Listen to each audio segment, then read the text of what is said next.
લોકોના પ્રાથમિક પ્રશ્નોના નિરાકરણ માટે અવારનવાર કોર્પોરેશન દ્વારા લોક દરબારનું આયોજન કરવામાં આવતું હોય છે। ત્યારે રાજકોટમાં મેયર તમારે દ્વારના નામે લોક દરબાર ભરાયો હતો, જેમાં વોર્ડ નંબર 12માં સ્થાનિકોએ રોડ રસ્તા અને સફાઈ સહિતના મુદ્દે મેયરને ઉગ્ર રજૂઆત કરી હતી। જ્યાં એક મહિલા અરજદારી રસ્તા મુદ્દે રજૂઆત કરતા પૂર્વ મેયર ડોક્ટર પ્રદીપ દવે મર્યાદામાં રહી રજૂઆત કરવાનું કહેતા મામલો બીચક્યો હતો। જે બાદ કોંગ્રેસ આગેવાનોએ મેયરનો સખત વિરોધ કરતા કહ્યું કે મેયર મર્યાદામાં રહેવાનું કહે છે, પણ પ્રશ્નોનું નિરાકરણ લાવતા નથી। ટેબલ પર ચડીને બોલીએ ત્યારે પદાધિકારીઓ સાંભળે છે।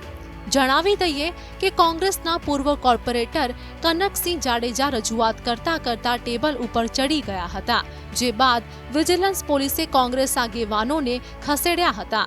આમ લોકોનો રોષ જોઈને મેયર અડધો કાર્યક્રમ મૂકીને ચાલ્યા ગયા હતા।